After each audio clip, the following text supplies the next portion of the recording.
If I want something, I go into the future in my brain, which is powerful, and I visualize exactly what I want. And then I think about every single thing I need to do to make that happen and every single thing that could stop that from happening or what I need to avoid. Then I go right back. Like I was just in the future, thinking about watching myself on my television network. Because I do that, that means I have to think what would be the worst case scenario, and then I have to think what would be the best case scenario. And then I eliminate every single thing that I think could happen, which I call art detecting, and then I put everything and every single attitude and person around me in my vision that's gonna make me get to what I want. And also, I try to get the people around me to think about the same exact vision. So you can inspire people and all that energy is focused on one thing that they can visualize in their head, then it becomes a tangible reality. And I know that to be a fact because it's happened. It's a fact for me. So I continue to do that. I am really careful about how small my thoughts are because I don't feel like wasting time in a 24-hour day making this much. And I could spend the same amount of time with the same amount of energy if I art detect it right at this much. And with this much, I can help so many more people that I love. Need motivation? What's your top 10 with Believe Nation? Hey, it's Evan Carmichael, and I make these videos because you are probably the most ambitious person in your circle, but you know you're capable of more. And you get that push by surrounding yourself with the best. So today, let's learn from one of the best, Dame Dash, and my take on his top 50 rules for success. Enjoy. People were just slaves to pattern. You know what I'm saying? Like, if everyone does one thing, then everybody else wants to do it. And I'm a guy that never wants to, I never, ever wanted to look like everybody else. Right. So my thing is, I got to stand out. I got to be different. Or That's some Harlem shit. Is that it? I think it's just, you know, it is. Because, again, like, when you make money really young, Right. it makes you really confident. And Right. sometimes people mistake it as arrogance, but like when you're in a circumstance where you have no choice but to grow up and it's very competitive, it wasn't like I was the only young dude getting money. Right. Everybody that was in my age in a certain circle was getting money, so it was normal Right. to conduct yourself like an adult, and then you were kind of guided by adults. Right. So I just got used to a different pattern really young, and it was more of a freedom pattern that came with the survival and wanting to be the best at it. How is it being so-called so unpopular to make sure that others around you were popular? The funny thing is, number one, I don't care. Right. But number two, I feel very popular at all times. Right. You know, if I'm the thing that people don't understand, I'm not a rapper, I'm not a singer, I'm not an actor. You know, I'm a businessman. So the fact that anyone even cares to me, whether they don't like it or do like it, I mean, on a business level or for a big picture guy, that's really all that counts. Like on a personal level, there's social classes, right? So there's one class that's meant to work for those that don't work. Yeah. And those that don't work are usually second and third generation. They're born into it. The reason why is those people own things and they pass it. Yeah. So what they do is they give another class, the working class, distractions, make them hate each other, make them want to do sports and only know how to do like what's lotto. Like we're only programmed to say the only way we could get out of a social class to be workers is to be athletes or to be entertainers. And that slot is like lotto. But even in school, they distract you and say, here's every team that can go professional. But there's no like political team. They never show you how to be a politician or how to change a law, or they have singing class and all this other, everything to distract you. Yeah. So, and that's lotto to win at that level. Right. So that means everyone that's trained their whole life to get there, which is 90% of the world, which is the working class, only 1% gets there. And that person that was an entertainer or is they get to get into the 1%. But only if they sell out and distract everyone else that they were a part of that helped them get where they got to go. And I'm just not down for that pattern. And it's strategic. It's not like, like the way nerds, people that aren't strong, control. People that are strong be like, whatever, like jump in front of me, I fight. But people that are weak, they have to be strategic about how they control. So brain controls muscle. And that's what's been happening. We've been controlled. We've been programmed to hate each other, kill each other, be happy to have a job, happy to work for someone else, and only happy to be able to take care of yourself. So everybody comes from a place of self-preservation. Everyone's always worried about themselves. And the purpose of love is to love people before you love yourself. But now, look at the way the system is set up. In school, they take your kids from you, and then they tell you, unless you go to college, and this is, the majority of the world, and the majority of the world is the working class. Unless you go to college, which you can't afford, unless you get a loan to go to college, you've done something wrong. So you go to college, you get that loan, and in order to pay off the loan, you got to get a job you don't want. And you still desperate. And in order to buy that house, because you paid that loan, you ain't got no cash. Now you got to get another loan to get the house. And so you always have to be working from backwards. You always have to be worried about yourself. And what I find when I'm around desperate people is they're all right with yo, I got to do what I got to do to eat. They sometimes justify doing things that are not honorable to survive. So, you know, everyone's always in a place of fear, a place of backpedaling and self-preservation, and that's the problem. The test is to love others before you love yourself, and that's what a real boss does. The test is to think about the future, not the present. Your present is only dictated by what you did in your past. So you got to start planning. It's chess, not checkers. What is your definition of culture vulture? A person that makes money from the culture but doesn't live the culture. A person that doesn't help the culture that they're making money from. A person that intentionally hurts the culture so that they can monetize it. A person that takes care of their children based on somebody else's work and their labor and makes them think they have more than they do so that they can continue to work for them. A person that makes you believe you're dependent on them, that you need them to get from point A to point B just so you can monetize it. That's a culture vulture. And that could be black, white, whatever. There's black culture vulture, there's white culture vultures, there's every kind of nationality. And the worst culture vulture is the one that does it within his own supposed culture. That's the one that's the devil because he's pretending to be something he's not. And that's cheating.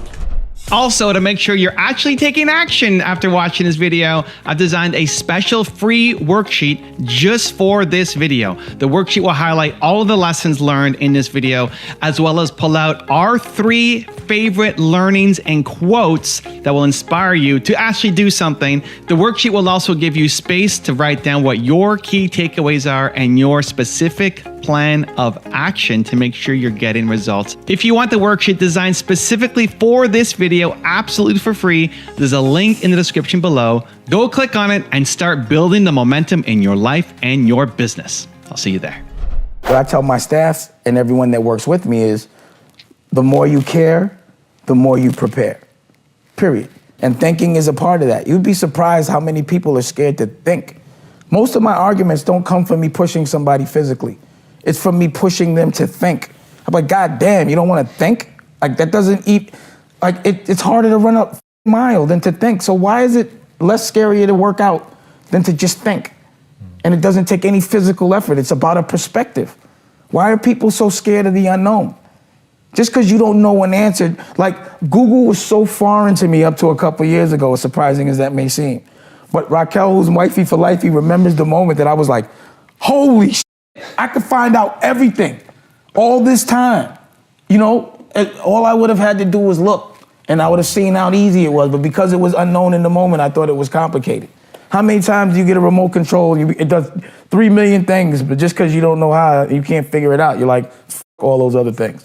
Even though if you look at it, it will make life a bit easier. My purpose was to let everybody else eat that wasn't eating that deserved to, and to bully the bully, oppress the oppressor, and always give us self-awareness. Not 1 second that I was in the music industry did I ever act like I wanted to be with the people that were exploiting the artists. Right. The problem always was with the executives was I was like, nah, you're not doing that to the artists.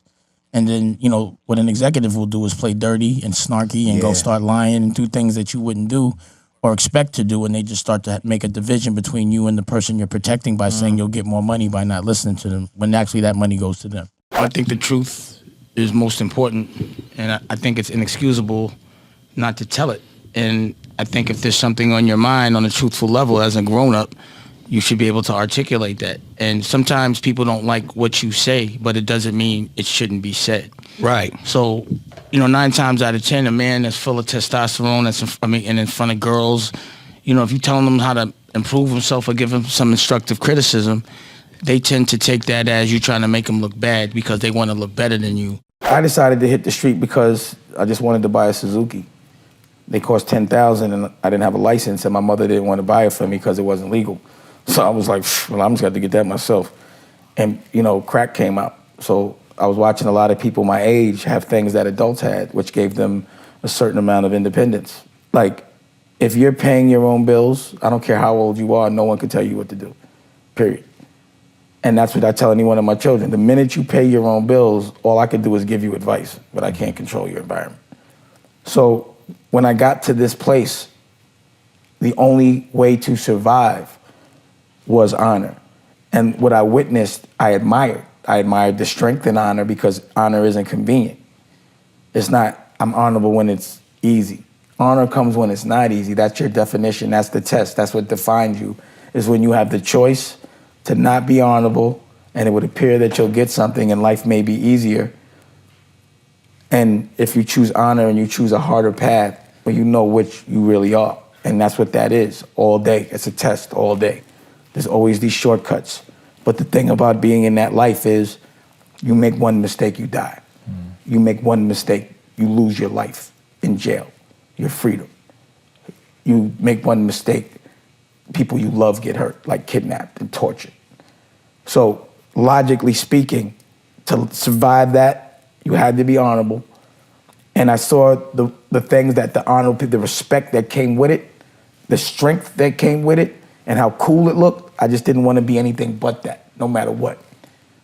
And everyone that's practiced that, my friends 20, 30 years later, like in Honor Up, that's really my OG. That's really the guy that taught me those principles. That's the voice I heard it from. And imagine 30 years later, him being able to say, I told you, be honorable and you'll get this. And it happened for him, it happened for me, and all the other people that have lived honorably. So there's truth in believing in honor, and I can say it by experience. And I also can see the lack of honor. The things that I came up on that are so different, that how much people look the other way, how many people actually fail that test, and the recourse of that. The unhappy life that comes with the perception of being happy, of looking like you have more than you do, or that you're smarter, tougher, richer, funnier, or anything that you pretend you are and you're not. Because it tortures that person. They all look for an escape, whether it's a drug or any kind of addiction, to just not face and look in the mirror. To not to be able to look at yourself in the mirror or take that shower, that must suck. But I don't know how that feels. I know how it feels to have no conscience, to look in the mirror, be alone, and be like, I'm real happy about every single decision I made. A bunch of unthorough people, a million unthorough people can't do nothing to one thorough person. I don't care what it look like. I'm here. And I look better than everybody else that been talking about. I'm doing better than everybody else that been talking about me, and I've been fighting on my own. It ain't no announcements. I give you that work. I don't even have to be liked and I'm still here. Or it might be look like I'm not liked, but they still buying it. See, in the street, you don't like the drug dealer. You like his drugs. You don't care if he's nice. You don't care. He doesn't promote his drugs. He's not saying thank you for buying. He says, get in line. I'm not taking 5s, only 20s. And if you talk too cute to me, I won't sell it to you. Now get out of here. You don't have to be nice when your work is good. You just have to be honorable and respectful. And the people I'm not nice to deserve it. The reason why people take jobs is because they got to pay their bills. Right. But me, like, I don't mind paying bills a little late. You know what I'm saying? I'm going to own it. I'd rather struggle a little. You know what I'm saying? If it's late, it's late. But when I got it, I pay it. You know what I'm saying? And I pay a lot of it. So, you know, it's just like the difference between corporate and like an individual is corporate has money to lose. So in any business, you lose money for like 10 years. That's what happens. It's because you have a big pocket. So you could lose it and be comfortable. Like anybody could buy celebrity, but how much profit are you really making? It's like walking up to a dice game and you got the most money in your pocket and you just keep stopping the bank. So you might lose, but you keep betting it all. You lose, and then when you know, eventually a head crack is going to happen or you're going to ace, you're going to win, get all your money back and be up. That's business. But, you know, corporate, they have a pocket. It's not their money. It's a fund. They go get other people's money. It's stock. It's public. So they can lose. Like when like business plans, they'll be like, lose $2 million for this year, lose $2 million, like 10 years to lose. If you have a deep pocket for that, you could be in corporate business. But an independent doesn't have that kind of money to lose. Right. You understand what I'm saying? They can't just take losses. You can't just be hiring people, paying them, and you ain't making no money. Right. You understand what I'm saying? You count everything when you're doing it independently. But so what? You know? Not to say Castro's virtues and all what he believed in as far as, you know, the communism thing, but he basically said, I'm going to be independent. Right. And I'll just do it myself. I'll just be a little behind, but, you know, independence is priceless. I think the test and the reason why I continually keep getting tested where people keep treating me unfair is to see if I will lose faith in people, but I'll never lose faith in people. I'll always try to invest in things and people that inspire me regardless, because my agenda is not really to rob you, it's just I'm actually getting something out of it. So, you know what are you getting? It's pretty interesting because you've had experience. The experience. Like I said, if somebody makes a record and it's a historic record, and I was in there while it was made, how many people would pay to be in the room with Jimi Hendrix when he made, you know, Purple Haze? Would you? Yeah, I would. So I've been in that room a lot. I've been in a room. I got paid to be in a room that people would pay to be in while his history was made. Like, you know, Biggie Smalls was a friend of mine, still is. He said my name in raps. Wouldn't you have paid for that? To be in the studio with Biggie? or Old Dirty Bastard, I was in the studio with them. Or be in the studio with Puff when he wrote, when Source wrote Every Step, the Sting record. I was there. There's so many historic moments. The money doesn't mean shit, it's the experience. People read the Bible sometimes, and I think they get the message a little misconstrued. Like, you know, the way Jesus went down was he sacrificed himself for his kids. Right. Right? So his kids didn't have to feel his pain. Right. So I looked at that like, number one, if you're a good guy, you're getting hung up on a cross. But number two, you got to feel some pain so that the people you love don't. Right. And it just happened from God on down. People expect me to get punched in the face and not to beat somebody's ass. If I get smacked, I'm punching, period. There's a time and a place for everything. But the majority of my life, as you all see, I'm laughing, I'm happy. When I get in the ring, I'm just a fearless, ferocious fighter. I want that smoke. Did that so-called scare the business? What business? Just like, you know, the entertainment. I'm not in that business. See, we in two different vibrations. I'm not in the soldier business. I'm in the general business. I'm not in the slave mentality business. I'm in the master mentality business. We playing two different games. When I look at something, I don't say, yo, how do I buy it? I say, how do I make it? You feel me? When I look at, I'm gonna make a TV show, I gotta have a network. I'm not making a record, I gotta have a, you know, I don't look at things in that variation. I can't, I never have. I don't look at nickels, I only look at weight. I can't see nickels. Hey, I can't talk nickels. Define what you consider wealthy. Wealth is happiness completely. It's how much you laugh and how much the people you love laugh. And that's really what love is, and how much time you spend. Like sending money back to somebody like a child, it's not considered love because kids don't care about money. I remember when I was a child, all I wanted for Christmas was for my parents, for my mom to get back with my dad. And I wasn't able to give that to any one of my children. So I still have work to do. You know, I haven't hit that wealthiness because I haven't been able to take that most important pain to a child and take that away from my children. I haven't broke that cycle. That would be wealth. If my children don't have to pick a side, if they don't have to watch us fight, if they don't have to tune out because they don't want to hear us argue. You know what I'm saying? What's going to be the secret there? What have you learned that you'll apply? Finding the right woman for the right reasons. So it's great because I was really able to recognize it in Raquel, but I was like, nah, this time I'm staying, we're doing everything together. All that. I enjoy this too much. So it's always looking at it from my kid's perspective, my woman's perspective. I think I've learned to take my eyeballs out of my head and put it in theirs for a second to see what they see and what would make them comfortable over me. As a boss, your job is to think about your business and your staff before you think about yourself. It's the same thing a dad does or the head of a family. So I guess me being conscious of these things at 47, being evolved enough to take the time to appreciate that's to me is wealth. You know, uncompromised, great quality of living. Like, I prefer not to live in a house that's not big and all the luxuries that I've worked so hard to get. But I think every circumstance Raquel and I have been in, we've been equally happy, whether it's a big house or a studio apartment. The thing that we haven't, as a culture, been able to do is practice nepotism. Yeah. We haven't been able to pass offices, but I'm proud when I walk into my spot and I got different buildings, and then I go into your spot, and you got a building, right, and we got our own companies, and our children could walk and do what they want and work just like they do for them. Facts. And it's not a color thing, it's a mentality thing. You know what I'm saying? And as a mentality, we have to understand we're supposed to help each other. We're supposed to push each other forward. We're supposed to evolve each other. We're supposed to stick together. We're supposed to be honest. Why don't we, Dane? Why don't we? Because people are insecure. They think it's easier to pretend than to really do it. Is our culture insecure, though? Human nature is insecure. Everybody fights. It's not just us that fight each other. Right. The whole world fights each other. Our whole mentality is slavery. Everyone has an apartment, right? You're the boss in your apartment, right? No matter what, no matter how little it is, whether it's a big house or a little house, that space right there, you're the boss. Right. That's what your business is. That's what your life is. You create the space so you can control it. You control your environment, but you have to architect that. You want to live in a house, build it. You know what I'm saying? Nobody gonna give it to you.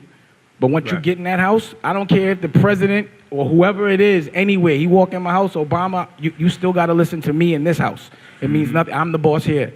So you create your own house. You do what you want, make sure you enjoy it, and then you get paid for it as you sell it. You got to work harder than everybody else, but it's something you can pass to your children. It's just about controlling your environment. Right. But working a little harder to do so. Like, people think it's safe to have a job, but if somebody could fire you, how is that safe? Right. You know what I'm saying? Fact. Yep. Period. Like, you got to be nice to somebody. If they don't like you, they can fire you. And the people that can fire you don't be owning this neither. They be supervisors. So then it becomes like political. There's no politics when you're the boss. It's my way or no way. I'm the boss. You don't take your shoes off in my house. You don't come in my house. Period. I show people based on what I go through, what not to do. You know, I don't hide nothing. You know, I've signed on to making money with the people, not from the people, with the people. I'm rich, everybody eats. When I eat, everybody eats, and everyone will tell you that. That's the problem. Like, if I help 100 dudes and 10 run off, all right, but I'm not going to help the other 90. Yeah. There's always going to be thieves, insecure people that want to pretend they did something that they didn't. They always do.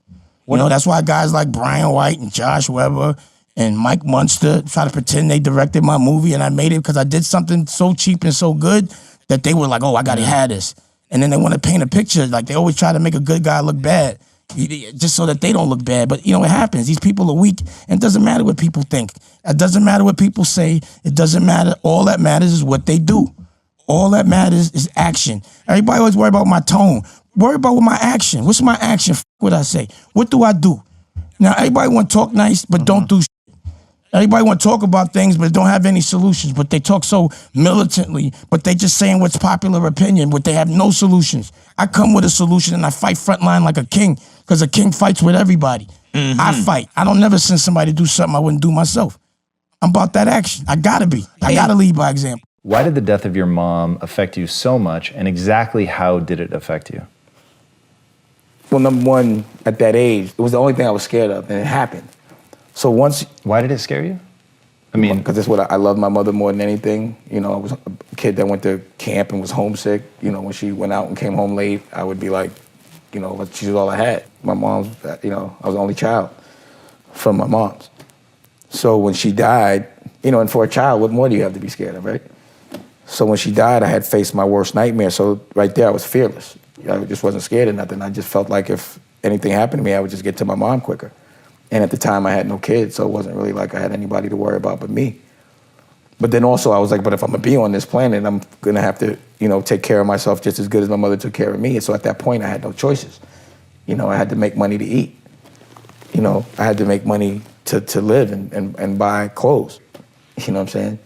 There was no option. Either she was gonna make me great or I was gonna make me great. Either way, I was gonna be dang dash. Some of us acting like bosses, right? But some of us really are, right? Some of us looking like bosses, right? But some of us really are. Nigga, if you a boss, where's your office? And it better be yours. You better be paying the rent. Right. Let me see some P&L. Let me see you pay some employees. Let me see you broke for a second because you ain't collect no bread. That's you know facts. what net 30 is? All of that type shit. Right. If you a boss, you know about paying and all that. You know about paying people before yourself. Right. All that. You know about every time you start a new business, like when you make a movie and like we make movies. Yeah. How long it take to get the money back? Years. Nigga, how they gonna a call? decade. Look, the thing about how the bullshit is, like everyone knows, like this kid puts his own money up, even for his own movie, $1 million of his own. Yeah. But he's broke.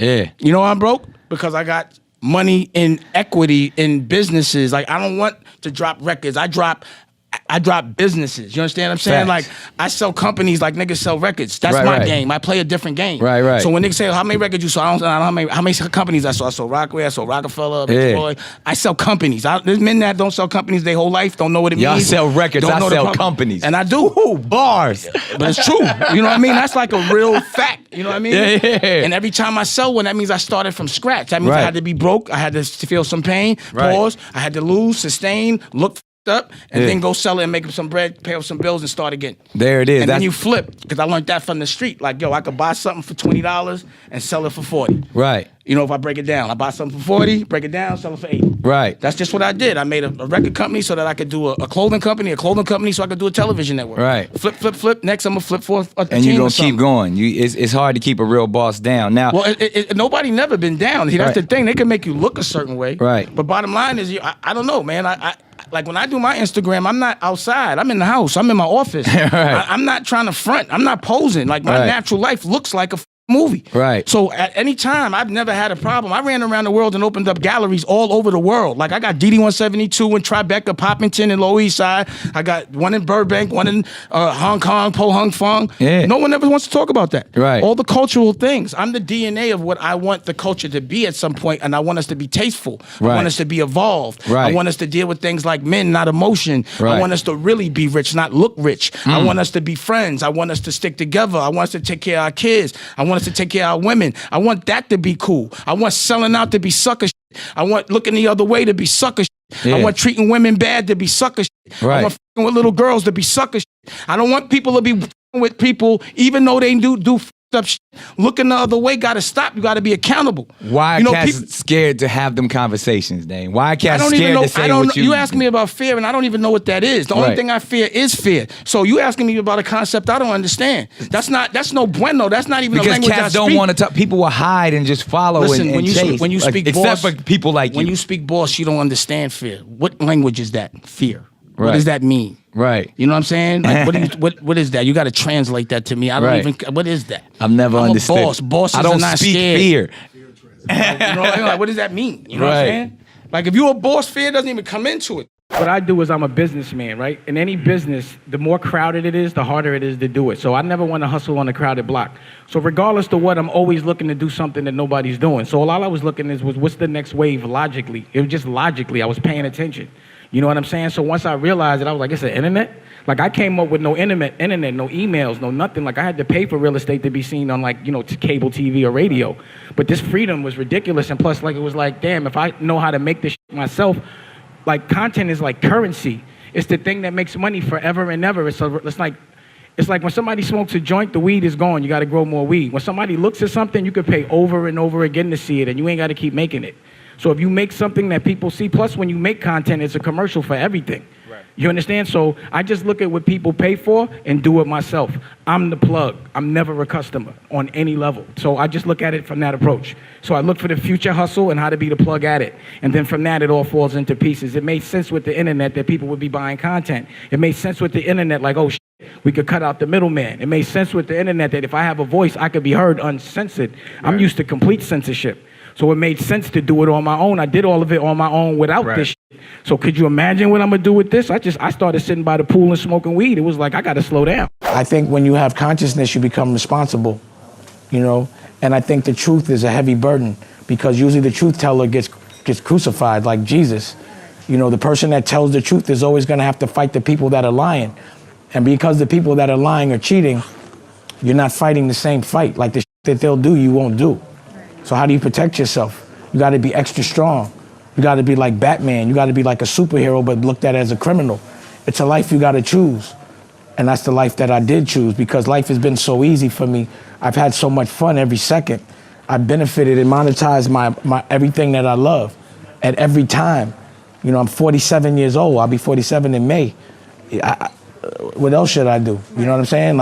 And plus, I don't like the people that are taking advantage in front. And I think they're soft. And I want everybody to know. So that's why I call out names like Leor Cohen and Charlie Wack and Barry Clawberg, Steve Stout. All of those people that I feel have done that and have really taken advantage, I don't want other people to get taken advantage of. So that's like if you see a child molester in the neighborhood, it's your responsibility to say, yo, don't have your kids around them. And I love my culture like they're my children. They're not my children. I'm not being that cocky, but we all family. So I'm gonna look out for my cousins and my family at all times. If you had to sum up your message about life, what would you say? I mean, my name's Dame Dash, right? And with the dash in between the beginning of when you born, you die, that dash, that's the life, that's your life. So I think we're here to live, we're here to learn. We're not here to be perfect. We're supposed to embrace all our imperfections. And I think if we find and can imagine the bright side in anything, that will become a reality. But you can't think anything's gonna be given to you other than opportunity. And the only way to show appreciation for opportunity is to react. Not to say thank you, but to actually do something.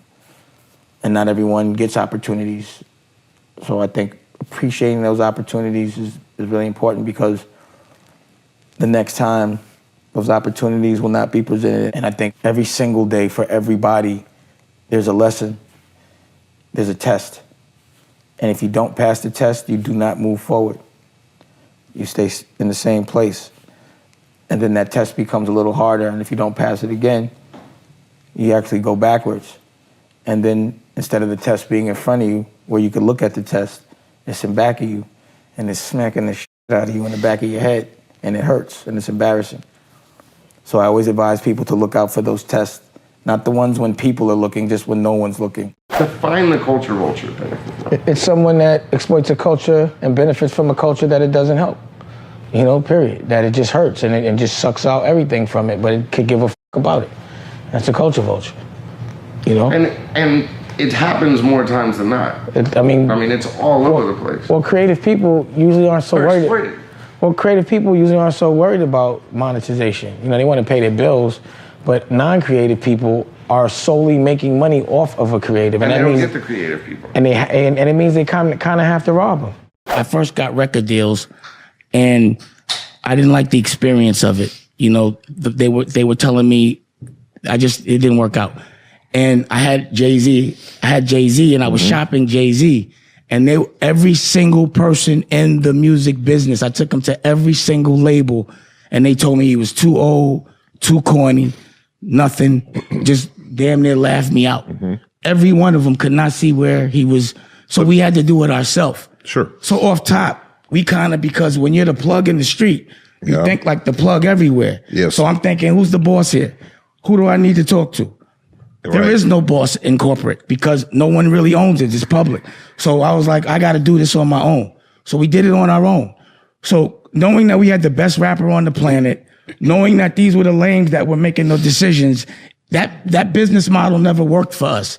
So we decided to make our own business model and do it on our own, where we never had to compromise any integrity or compromise of equity. I would love to know what your outlook is when you, in your past, have had a setback. How do you I've approach never had a setback but death. Okay. That's the only setback is health and death and jail. Other than that, those are just life tests. So like, what's a setback? Like if a friend comes to you and they feel like they failed at something, what would you tell them to change that perspective of the word failure? Turn a loss into a learning experience. Do it again until you get it right, period. You never did anything right the first time. Practice makes perfect. It's just like you ain't gonna make a muscle the first time you pick up a barbell. Right. You gotta do that shit and do it for a while. Then your blood pumps and then you strong. Go get strong. Pull your skirt up. That's what I'm gonna say. I'm not gonna be nice about it. I'm sick of that shit. Everybody's depressed because they're trying to fit into a puzzle. They're trying to be a circle in a square. And you're told what to do, and you're told what to eat, and you're told what's good and bad, and what the perspective of success is. Success is love. Success is your family. Success is how much you laugh. I don't care how much money you got in the bank. If you got a crooked smile, if your people around you don't want to be around, your breath stinks and all that other shit, you're broke. Period. Right. You're broke. If you have nothing to fight for, you're broke. If you have nothing to love, you broke. Period. What are some key elements of your honor code that, one, are just absolutely central to it, and that, two, if you could pass to the culture in an instant, what would you pass? I mean, if you have an agreement with somebody, if me and you have an agreement, I don't care what the rest of the world looks at as bad or good, we have to honor our agreement, period. So honor means that when you agree and you guys have, as men or a professional, an adult, your word got to mean more than anything. You know, if you say you're going to do something, you got to do it. And that's what the street kind of was. You know, it was like, even though the rest of the world doesn't believe in certain things that were going on, there was this code. You know, no snitching. You know, no messing with your homies' girls. No serving anyone pregnant. You know, just things that were laws that were unwritten, you know. But there was honor. Honor means more than anything, bro, and it protects you no matter what. And I could just say that based on my experience. There ain't no street shit. That's just some real shit. The street might have, like, I'm a guy that maybe I need to see some up shit to learn honor. And maybe that's the reason why I was put in that situation, because once I learned honor, I'd be able to affect the rest of the world. Like, you never know why things happen. But that's about perspective, right? What do you do, like, just to relax?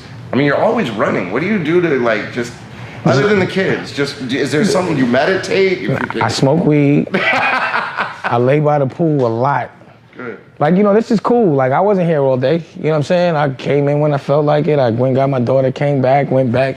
You know, I was Just living life. Just living life, but I'm doing it on my terms. Right. You know, I'm doing it like I'm productive, but I'm not tired because when you doing what you love, like everything I'm doing, I would do for free. Like, I'm lucky enough that I can monetize what people do for recreation. You know what I'm saying? So how could I ever complain and be tired? I'm having way too much fun to be tired. Have you ever watched a James Bond movie where it doesn't look like he's losing at some point and then he wins? Or Batman or Iron Man or any superhero? There has to be some diversity for you to, overcome to win. You can't be a champ unless you, are in a place where you look like you're gonna lose and then you win. The pain that's gonna come with being independent, you have to embrace it because it's gonna happen.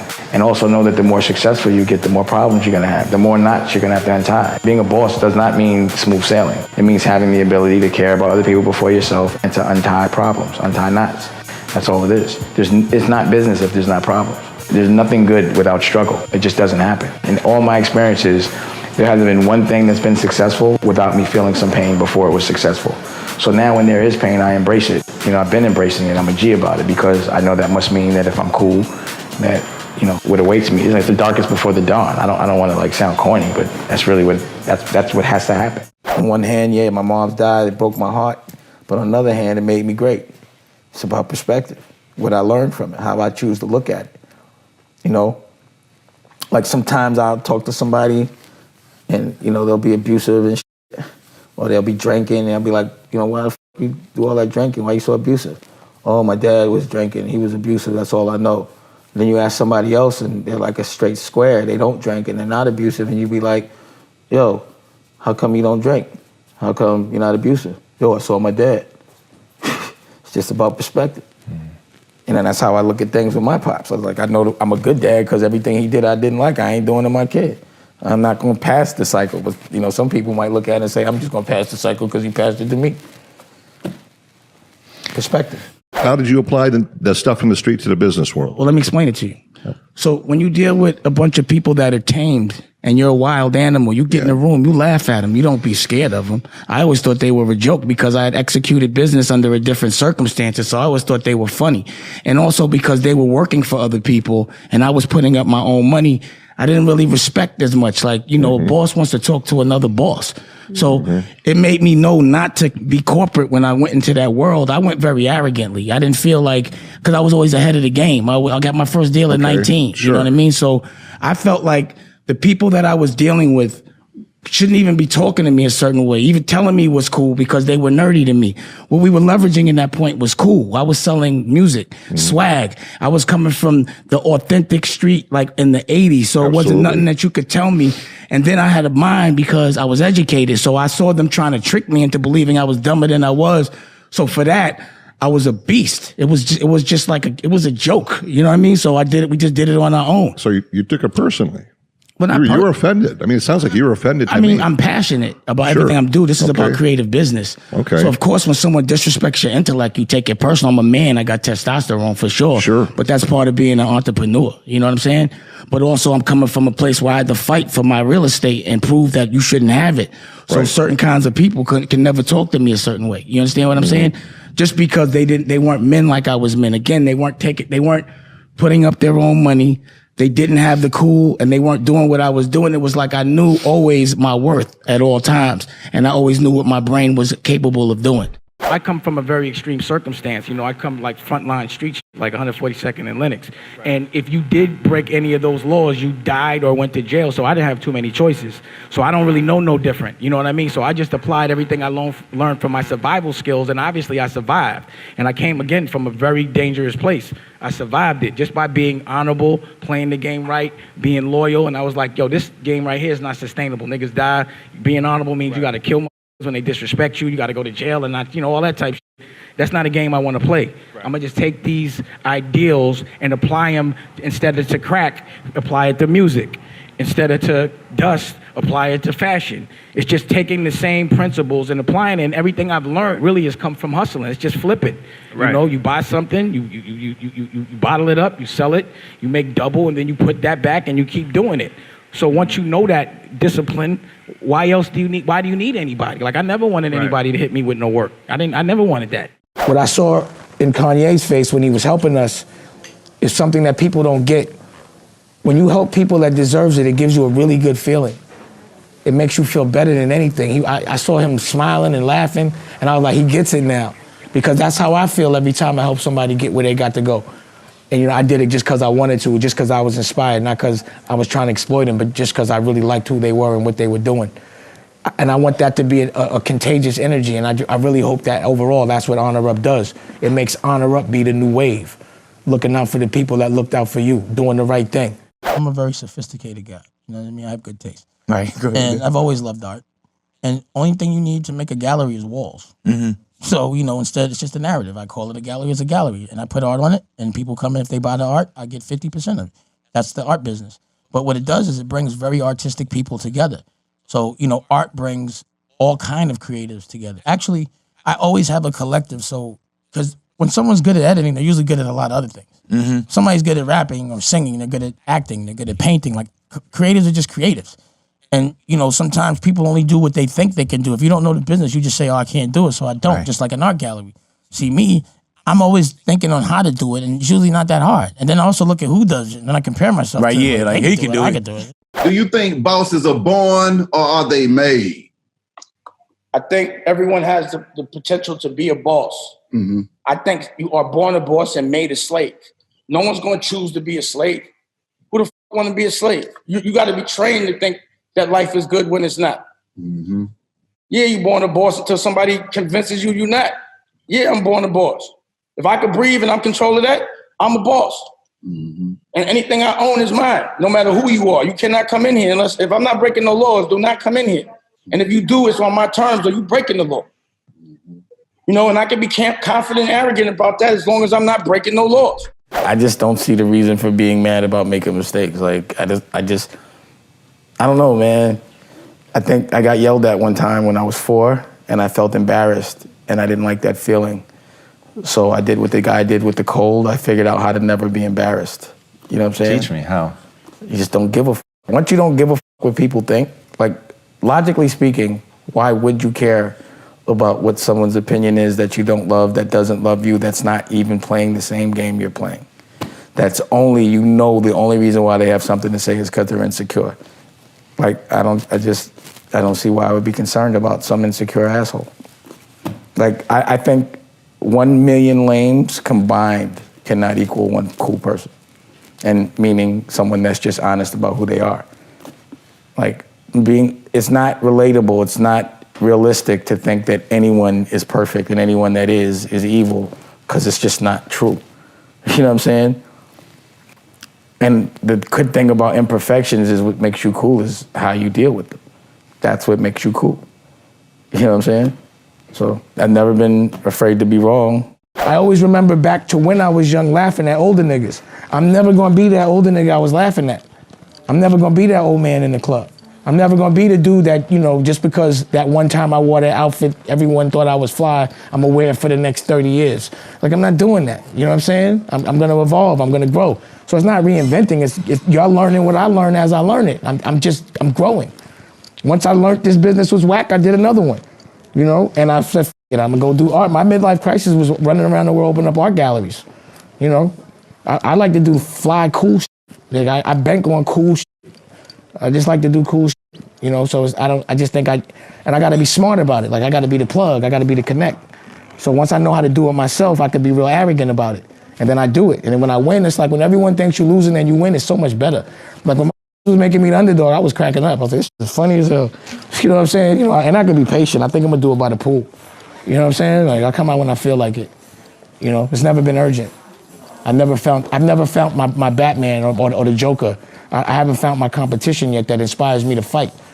I just feel like impressing my girl and my family and me. I don't even feel no competition. I really don't. I did the record label thing years ago, so I couldn't go back and be like, pitching nickels to me just because I did it before. No disrespect to the company or to the music industry, because there's a lot of bread there, it's just I did it. Mm-hmm. So, the expectation in myself is to do something that, fits the levels that I should be at. And what I noticed was, number one, we were outsourcing so much shooting music videos and we making the clothes, and I like to make movies. It just made sense for me to have my own television network. And, when the internet hit, because I'm always looking for independence, I was like, oh, shit, I could do it. And I didn't feel the need to outsource. Like, I always feel like a Johnny if I'm paying somebody to do something I know I could do myself. Like, I always feel like the plug. I could grow that. I ain't buying it from you. I'll grow it and sell it to you. That's my approach on things. So I also feel that I'm also really good at making films. So because I can make films, make movies, I understand the game. I really ran the cash register there. And because I have a business mind, I'm going to invest in that. I tried to bring everybody that was kind of doing it at the time. I'm not even going to say no names, but every name I'm talking about. Put them in a room, raise the money, and one just would not do it. It's just like, why don't we want to have that power? It's like the more power we give each other, people start to think they're taking it away from themselves. Right. It's like people don't understand when you share, all of us together are way stronger than us being alone. You know what I mean? An army is always better than a singular person if they're all on the same sheet of paper. Everyone can always equally win because that way you can never lose. If I borrow a little bit from everybody in this room, I'm rich. So I'm going to keep y'all rich as my friends so you can make sure, because I spend all my money, so I can make sure I'm all right. That, I need a favor. You know what I'm saying? Like, the only purpose for me to make everyone that I made famous is so that they can help me without putting up a dollar. So if it really come down to it, Jay, I need you to Instagram that. Yo, Kanye, just do that. It don't cost $1 to Twitter something out for me. All I need is for you to leverage your celebrity. It doesn't cost you $1. Just bring attention to my brands. That's what I made you famous for. If we stick together that way, we cannot lose. I haven't had my big deal yet. I'm trying to get a Billy. That's why I kind of keep betting it all, because the money has been short for me. I've been like, this ain't it. So, that's why I'm telling you, I'm still on the block grinding. I'm still flipping, because this ain't it. What I made, I can't put up. I can't look at it, or I'll spend it. I have spending habits. I like good things. So I haven't got that deal yet. You know what I mean? It's all relative. If you're in the street, the first time you get a bird, it's a big deal. Like, oh, I got a bird. That's the success of for someone in music, getting on the radio might be the biggest deal, but then, or the first time you get a tour bus, or the first time you perform at the Garden, there's so many different things. So, things that I thought were big, once I get them, they're not big to me no more. Once you make your first million, man, quick, you're like, that wasn't nothing. That can't be big. I did too much too young to give it up, to even be impressed with myself yet. Honestly, every single second of my life is meant, and everyone else's life, I think, is meant to be a learning experience. So when something happens that didn't go the way you wanted it to, you look at what you learned from it, right? Mm-hmm. And there's been businesses that I got completely robbed for short paper, but what I learned from it protected me from getting robbed for big paper. You understand what I'm saying? Mm-hmm. So at the end of the day, I'm so happy in this very moment. I'm so happy. Scary happy. You know what I mean? Yeah. I think that's the misconception that you're not. In the middle of a pandemic, all my dreams are coming true, which is crazy to me. So I would have to say, if there was anything that would stop me from being this happy now, or that would change, is there anything I could have done that could have made me as happy as I am now?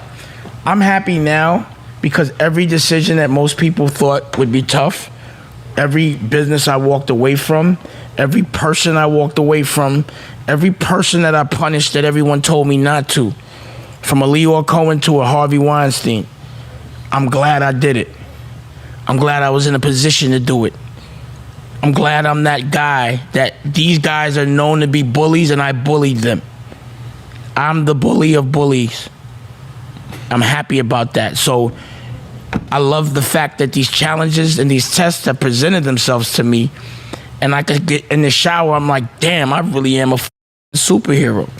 I never ever waver when it comes to honor, never have. I've walked away from people that no one would walk away from. I barked on people that no one would bark on until everyone is barking on it. I did it alone. Look at me and use me as an example. You've seen that people have tried every way they can to discredit everything about me, from my pocket to my girls to everything. You know what I'm saying? To my family, everything. And you see that when I'm actually doing things that are good, people try to say I'm doing things that are bad. But at the end of the day, I haven't had to come outside. Right.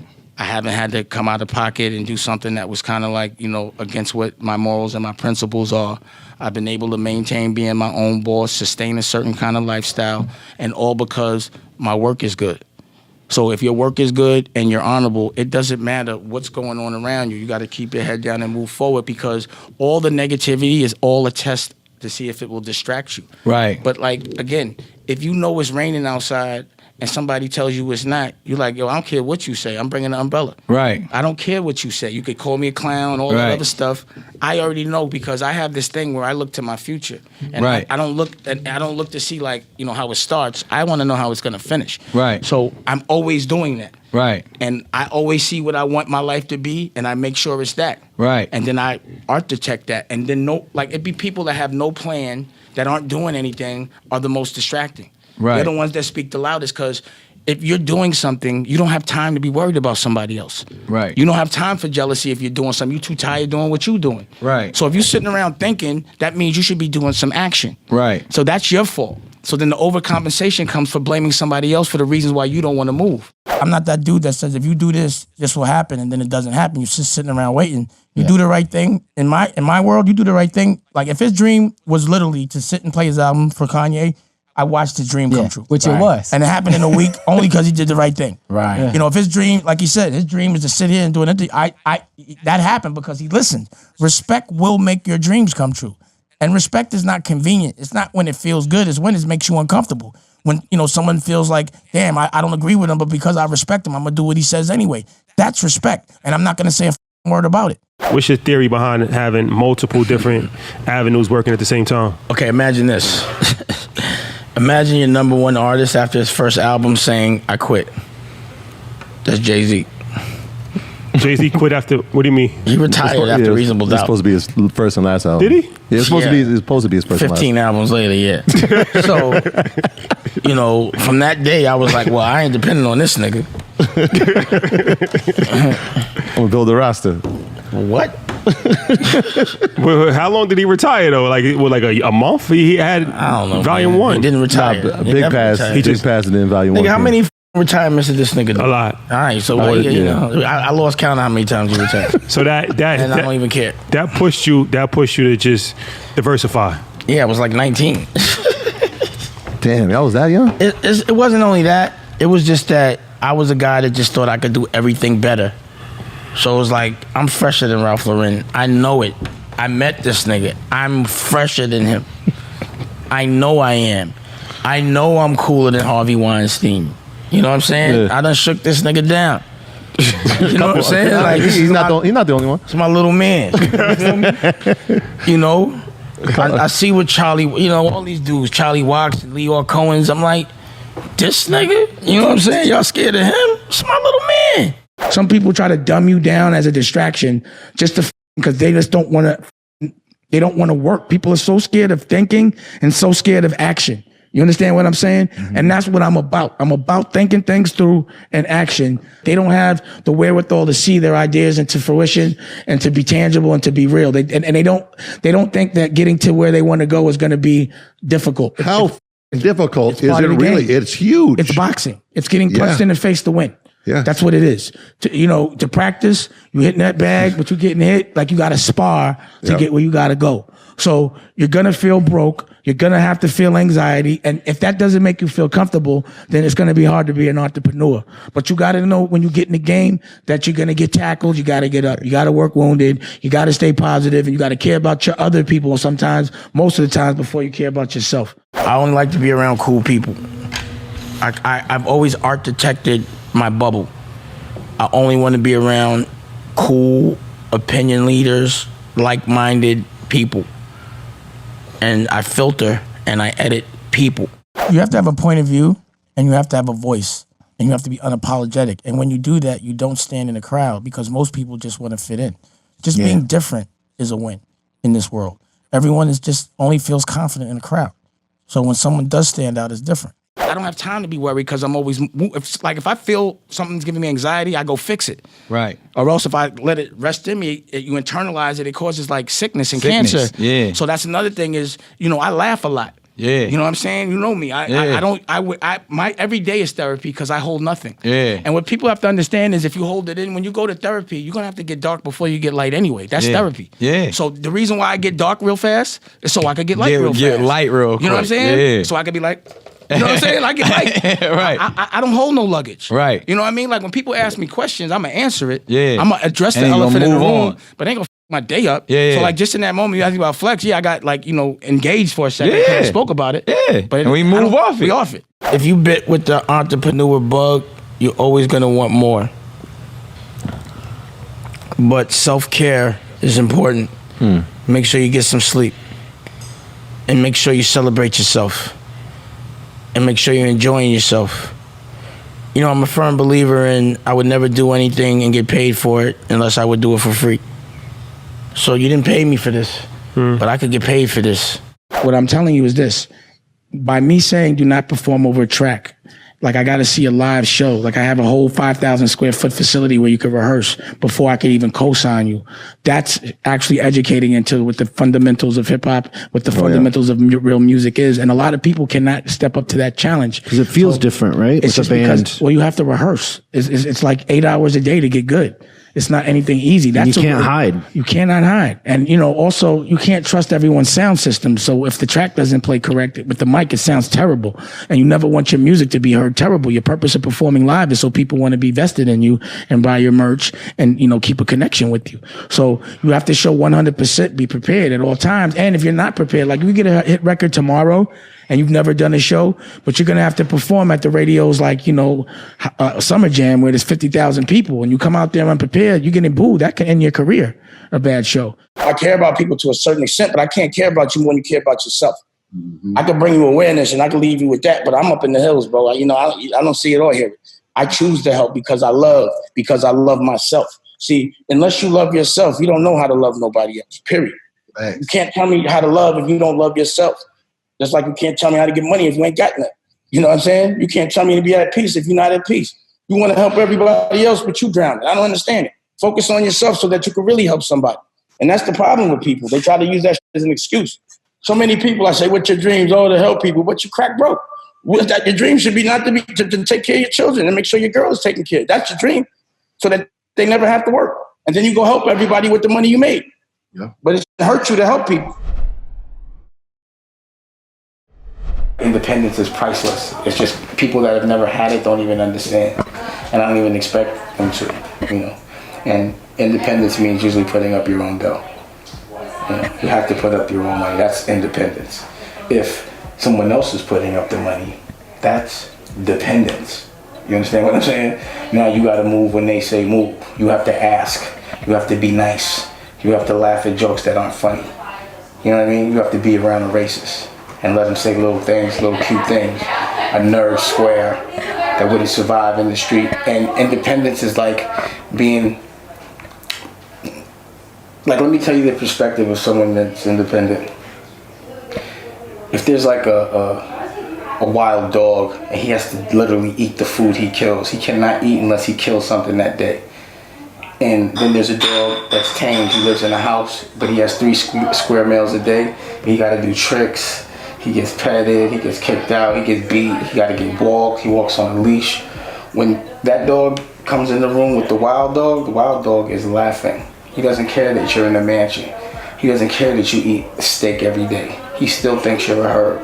He knows he can take from you because he knows he has to kill every day to eat. You know what I mean? And that's a confidence. That's a rock star. And that's the one thing that I know I will never give up. The ability to be that. Like, I laugh at anyone that's a caged dog, walked on a leash, told when to eat, and does tricks and rolls over for a check. Why is it so hard to bet on yourself for a lot of people? Like, what's the hard? Why is that so hard for people to do? To pull up their own money and bet on themselves when they see it really works out eventually. Because when you put up your money, that's a struggle. And a lot of people don't just want to walk into a struggle. Right. It's like some people don't even though they could fight, they're not really, have the discipline to go to training camp and really focus and see it through. And like they don't want to walk into the struggle to win. You have to want to win means you have to embrace pain. You have to embrace struggle. You know what I'm saying? Like you have to know that nothing's going to be easy in order to be the best at it in the world. You have to do it and push yourself where most people won't. You know what I'm saying? You got to be up for that, man. You know what I'm saying? Like if you up for it, you could do it. But not everybody's up for it. Yeah. Not everybody really, conceptually they want it, but do they want the pain it takes to go get it? Right. And I have a lot, like there's people that there's things about them I don't like, but I respect the fact that they're going to fight to get what they want. The fight. And regardless of whether our perspective is different or not, that fight, every time, whether it's wrong or right, the person that fights the hardest wins. You really believe in yourself and you work hard at it, you'll achieve it. The question is, am I ready to work so hard that I'm better than everyone else? You understand what I'm saying? And you have to answer that question within yourself. Am I ready to embrace all the pain that nobody else wants to embrace? Yeah. Am I ready to really work harder and do it so much that I'm better at it than everyone that does it? Yeah. It's really about the work ethic, really. It's a professional work ethic. You can't just be good at something. You have to be able to see things through and do the things that you don't enjoy. It's not really about the things that you enjoy. That's the easy part. It's the things you don't enjoy. That's the things that people usually shut down about. They just don't like it. Just because you don't like something doesn't mean it's a failure. What I do is I'm a businessman, right? In any business, the more crowded it is, the harder it is to do it. So I never want to hustle on a crowded block. So regardless of what, I'm always looking to do something that nobody's doing. So all I was looking at was what's the next wave logically. It was just logically. I was paying attention. You know what I'm saying? So once I realized it, I was like, it's the internet. This freedom was ridiculous. And plus, like, it was like, damn, if I know how to make this myself, like, content is like currency. It's the thing that makes money forever and ever. It's like when somebody smokes a joint, the weed is gone. You got to grow more weed. When somebody looks at something, you can pay over and over again to see it, and you ain't got to keep making it. I just look at what people pay for and do it myself. I'm the plug. I'm never a customer. Do it yourself and leverage your own celebrity. Right. So instead of letting somebody else make it, we make it, and then we don't have to pay for the marketing. It's easy. So now that I'm a brand for doing that, I can now completely invest in myself. But there's two games. One is making good work, and one is leveraging celebrity. Right. The good work, you ain't got to move. Good work, they find you. You ain't even got to promote your destination. When you ain't doing too good, that's when there's the overcompensation. You start hitting the red carpets every day and doing other to distract the fact that you have no talent. Confidence and not giving a it makes you so lean. Like the don't give a factor, that makes it where you don't care what people think. You never feel like you're being judged. You never want to be a part of a crowd. And you just, you're just fearless about the way you feel about things, and then also you got swag, you just do what you want regardless of what people think, and it feels good. It's tough, What's tough? Initially. When you're brand new to independence, it's a mind state. Yeah, it's a mind state. It's a tough mind state. It depends on what you value as wealth. Right. Like if you value your freedom and your happiness as ultimate wealth, or if you value perception and physical things as ultimate wealth, you're either gonna physical things is temporary, so you're gonna hustle for the temporary, or you're gonna hustle for the forever. Your soul is forever. Absolutely. You don't want to cash that out. You know what I'm saying? For temporary things, for physical. You know what I mean? I think that's the ultimate test. It's like, are you gonna really be wealthy? Meaning, are you gonna be happy? Or are you gonna look happy? You understand? You're gonna worry about how people see you and buying physical things that make you look better than you are, or do you really want to really feel good? How do you want to make money? This is what I do, right? Take yourself to 5 years. Where do you want to be in 5 years? See, the thing about it is, to shoot a movie, you need a script, right? You can't just freestyle it. You can't say, I want to say this or kind of like that. You got to be very direct. And then you put all your energy to what you want, you visualize it, and then it has to happen. I'm a filmmaker, so you want to make movies? Yeah, I want to make, I've done that, but I want to do it to where I don't have to worry about a regular job. Yeah. This is the way I would do it. So I would make as many short films as I can, just so people can start seeing that you're good. I would star in the movie if I want to be in it or in this short film. Like a real artist is someone that's damn near obsessed with it. Like a painter should be painting 8 hours a day. A band should be rehearsing 8 hours a day. If you're a businessman, you should be doing your business 8 hours a day. So if you're focused on something and you're doing it 8 hours a day, then you're doing it at a professional level, but you got to know what you focused on, and then you can take things into your own control. It doesn't happen overnight. It's not easy. Expect pain, expect anxiety, expect everything to go wrong, and just be cool. Breathe easy, and then just see it out. Because a lot of people start but don't finish when things don't happen the way. It's never going to happen the way you want it to happen. ever. And if it does, do not trust it. It's the devil. There were so many amazing talented performers that came out of New York in the late 80s and the early 90s. Mary J, Biggie, Jay-Z, The Firm, Wu-Tang, and you were like a big part of that. Did you realize at the time how big that movement was going to be, and then what it was going to mean for the rest of the world and the rest of the music scene? Yeah, I did. You could feel it at the time? Yeah. I knew that. That's why I was the person that was documenting everything, because I knew everything I was doing in that moment was legendary. So the way I would look at it would be like, damn, could you imagine if you had Jimi Hendrix and David Bowie and John Lennon before they cracked, or Mick Jagger in like a studio, or just kicking it before they got famous, and then imagine when they did. So because I was so confident in everything I was doing and all the people around me, I knew that what we were doing would probably set the stage for history. You know what I'm saying? I didn't think anybody was cooler than us, and I knew it actually, and it turned out I was right. In Harlem, I'm from Harlem, we had a crew called The Best Out, and we used to throw parties. And at the Cotton Club, we had Kick Capri DJing, and we used to make T-shirts, and we had our names on them, and we used to have basketball games. And a lot of people tried to do what we were doing. We were emulated. Like, I remember when we were throwing our basketball games, it would be like us, The Best Out versus Kev Chow's crew. They were called Boss, and it was crazy at the Gaucho Gym. And then the next thing I would see Puff do a basketball thing, but it ended up being tragic. But I knew that he was influenced by what we was doing. So I've always seen how my influence has been on the rest of the world from day one. And it still is like that. People still, take what I do and they're influenced by it. That's why I think at this point in my life, at 46, it's important to do things that are positive. So if people are going to emulate what I'm doing, they're emulating something positive, like eating healthy, like taking care of yourself, like being good to women and taking care of your woman, being a good dad, like loving your children. Like, to me, that's ultimate wealth. Loyalty is not convenient. If you can't just be loyal when it's like easy. Convenient. You know what I'm saying? Yeah. Like, if there's a bag of money, but you got to do the wrong thing and be disloyal to somebody, where you walk it, I don't robbing friends. Yeah, you know what I mean? And just, so sometimes, respect to me guides you and protects you from everything. If you lead with respect on anything, the right things will happen. You understand? I've never seen respect put anyone in harm's way. I've only seen respect always protect you. And then also, the ultimate test is always like to disrespect the people you love to get something physical, like some bread. You understand what I'm saying? That's the test. You know what I mean? And tests aren't meant to be easy. You know what I'm saying? Like, that's what my test would always be. It would be like, am I gonna play my culture, or am I gonna get that dollar? You understand? And I just couldn't do it. Am I gonna play my family? As many times I'm sure you could have played the culture. All the time. Yeah. All the time. That was my problem with the music business, because it was such a disloyalty to my culture to exploit it the way it was being exploited, and letting other cultures exploit it and not saying nothing and being like, it's all right just because I'm making money. So just because I'm all right makes it, because I fought through it, it still didn't make it all right to just sit there and watch them rob the rest of the culture to me. That's why I always fought for it. You know what I mean? There was like guilt with it always. You know what I mean? Just being around people I didn't want to be around. People make me the underdog. It's funny because they don't understand what the game I'm playing. Just because I'm not playing your game, or just because I'm not moving at the pace you moving, it don't mean I'm wrong. You know what I'm saying? Your win ain't the same win as mine. And it's never been. Like, what I've always, like, when someone thought a record deal was dope, I was like a label deal. You understand? Like, you got a record deal, you should have a label deal. You might have a TV show, you should have a network. That's just how I think. I have boss thoughts. I'm always thinking boss. I don't know what chapter right there. Boss thoughts. I don't calm down. Yes. I don't know any other. I don't know any other language but boss language. You know what I'm saying? So when people don't talk in boss to me, I don't know what they're saying. You know what I'm saying? It's a language. There's approach. It's a language. Like people approach things like bosses, and people approach things like workers. A lot of people don't want to be bosses because there's so much responsibility that come with it. Yeah. You understand? They're scared of it, and I always say that. You understand what I'm saying? Right. But a boss only can think about it in boss terms.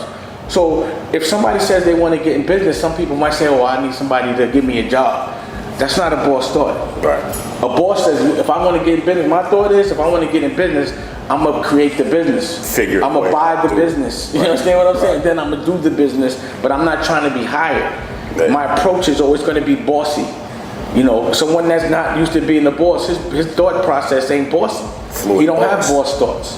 Fluent boss. You understand what I'm saying? Right. Yeah, fluent and boss. And if you don't talk to me in boss, I don't understand what you're saying. For real. He like, huh? And people, be He like, thinking, man, and people will think you're an asshole because they're like, no, that's not how I approach things. Right. You understand what I'm saying? I'm not celebrating that. That you got a When job. you hear boss talk, it's like, I speak that. Yeah. I speak that language. You can tell when somebody else talks boss. Yeah. Just by their approach on things. And someone that talks boss doesn't speak any other language. I only talk boss. The minute I had daughters, I was like, I gotta change everything. I can't do anything to a girl that I don't want another man to do to my daughter. So that was a real turning point for you. The daughters for sure. My daughters changed my life. When my second daughter, Cholula, was born, I decided to quit everything to make sure that anything I did, I put her first, not the business. See, before it was like business first because I got to pay for the kids, but it's like if you're not there to spend the money with your kids, it really doesn't matter. They need you and your company. So, and I saw all the things I was missing. So, you know, what do you think I'd rather do? Be on a yacht pouring champagne or a girl or taking my daughter to get a cupcake? It's nothing better than taking your daughter to get a cupcake. You know, there's nothing better than watching your baby smile.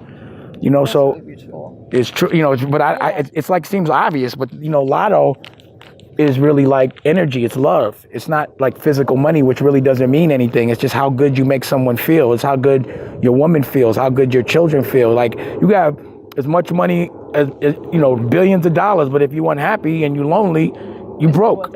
If your kids are unhappy, you broke. You know, if your woman's unhappy, you broke. It's all about effort and what you can visualize in your mind. You know, if you can't think it can happen and if you don't have confidence that it's gonna happen, it ain't gonna happen. So if you doubt yourself, like, you know, I box, or at least I used to. I'm not getting in the ring unless I know I'm gonna win, or else I already lost. I look at everything I do like that. I'm winning. And it's a mental game too. It's 100%. Everything is about perspective and what you consider a win. You know, some people think they're winning because other people think they're winning, even though they don't feel good about what they're doing. They're like, oh, you think I'm winning, so that must mean I'm winning. But I feel like that's not winning. You know, you have to know what makes you happy, what you consider a win. Not everybody's win is the same. You know what I'm saying? But some people like to fit in with their W's, but not me. The reason why people take jobs is because they got to pay their bills. When you say be a boss or be independent, everybody should be an entrepreneur. Everyone has an apartment, right? You're the boss in your apartment, right? No matter what, no matter how little it is, whether it's a big house or a little house, that space right there, you're the boss. Right. That's what your business is. That's what your life is. You create the space so you can control it. You control your environment, but you have to architect that. You want to live in a house, build it. You know what I'm saying? Nobody gonna give it to you. But once you get in that house, I don't care if the president or whoever it is, anywhere, he walk in my house, Obama, you still got to listen to me in this house. People think it's safe to have a job, but if somebody could fire you, how is that safe? Period. Like, you got to be nice to somebody. If they don't like you, they can fire you. And the people that can fire you don't be owning this shit neither. They be supervisors. So then it becomes like political. There's no politics when you're the boss. It's my way or no way. Yeah, because I believe that. You see that at any point, no matter how much you contribute, that whole thing can be taken away at any particular time. Right. So how does somebody then go and just make that shift to the same they're doing for somebody else, do it for yourself. Right. If you're a paid editor, edit your own movie. You're a paid writer, write your own magazine. You know, it's like the thing is nobody ever gave me anything. No one gave me no record deal. I had to do it myself. Right. So imagine if I would have waited for a deal for Jay-Z, there'd be no Jay-Z, there'd be no Kanye, there'd be no Lee Daniels, there'd be no Kevin Hart, there'd be no Rachel Roy. None of that. You know what I'm saying? None of them, I had to build all that. Like, no one's gonna hire me to direct. You know what I mean? No one's gonna hire me to be the CEO of a company. I made the company, I'm the CEO of it. What I find is a lot of people are really insecure about themselves. They don't think they're as interesting as they are. So many people be so quick to make money off other people's experience. I'm like, yo, but you got your own. Like, what's the purpose of that? It makes no sense. Say that again, yeah. And that's what I had to do. That's what you had to do. Right. Once we started to believe in ourselves, we work a little harder, but you end up reaping all the benefits on it on your own terms. And it feels 100% good, and you can control the people you around, and it makes the most sense. I wanted to capitalize off everything I thought I was the best at. So I thought I was the best at dressing. I didn't think nobody could dance better than me, so I thought I knew hit records. I knew I had the best, most authentic experiences, so I knew I'd make the best movies.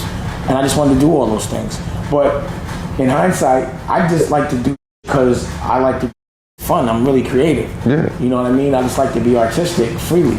And, you know, it's like, I don't know. I just like doing it. I just thought, you know, I'm having so much fun. And, you know, when you get success relatively young, it's like, you know, you get settled, but then you're going to get bored.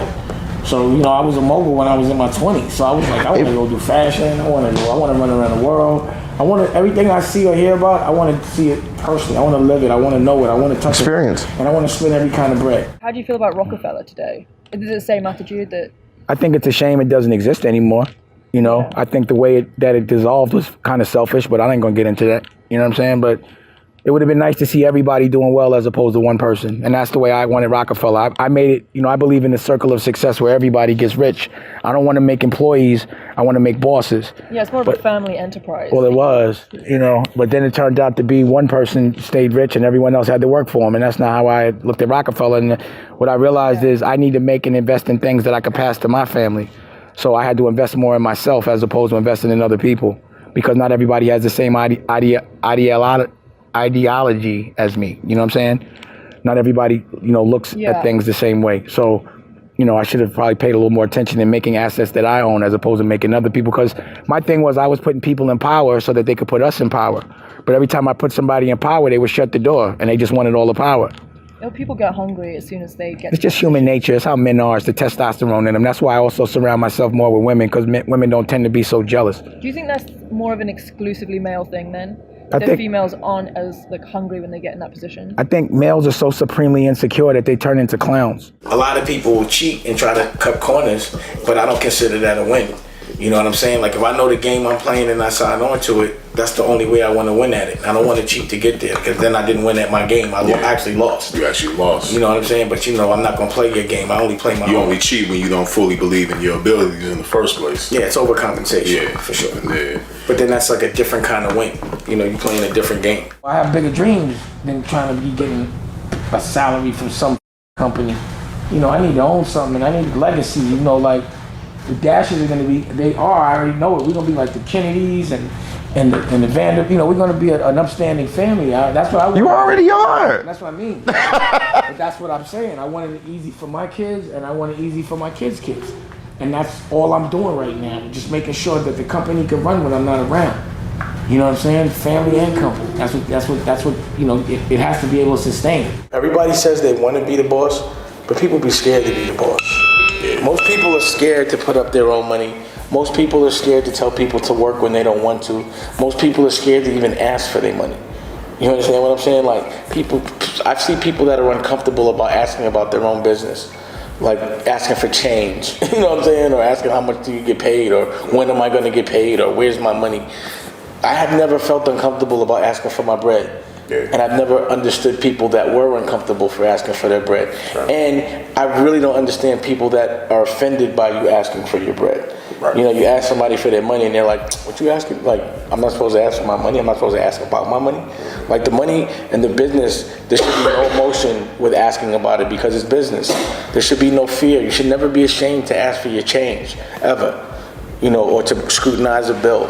After my daughters were born, I shut down everything I was doing. I invested all my money at Rachel Roy, and then I just opened up art galleries where creative people could come and coexist and make things happen without compromise the quality of living. Yeah. So I opened up DD 172, which was a 10,000 square foot gallery in the most expensive real estate in Manhattan, in Tribeca.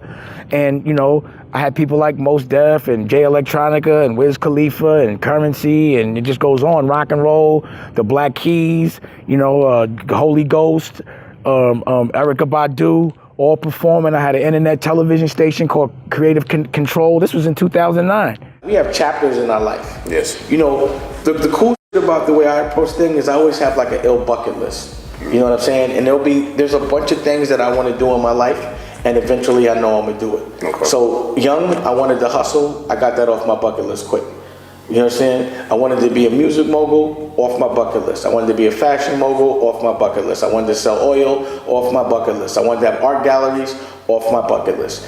And the things that were like on my bucket list were things like I'd be like, even though you saw it in the book, one day I'm gonna do a diabetes network. I'm gonna do something that's just about diabetes.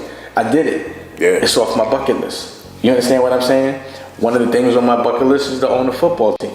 One of my things on my bucket list is to have a network, you know, a real channel, to have a hotel. So there's always like a chapter in my life where I attack that bucket list.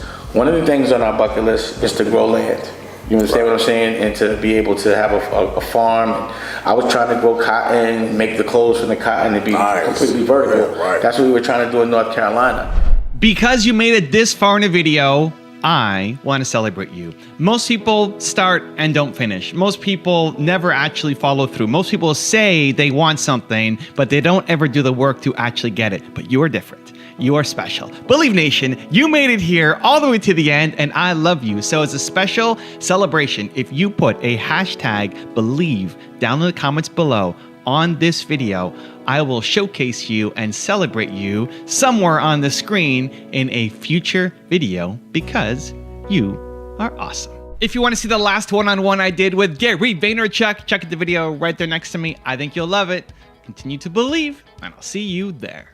I'm talking about something that the world thinks is a contradiction. I don't understand why anybody should ever verbally dress down an employee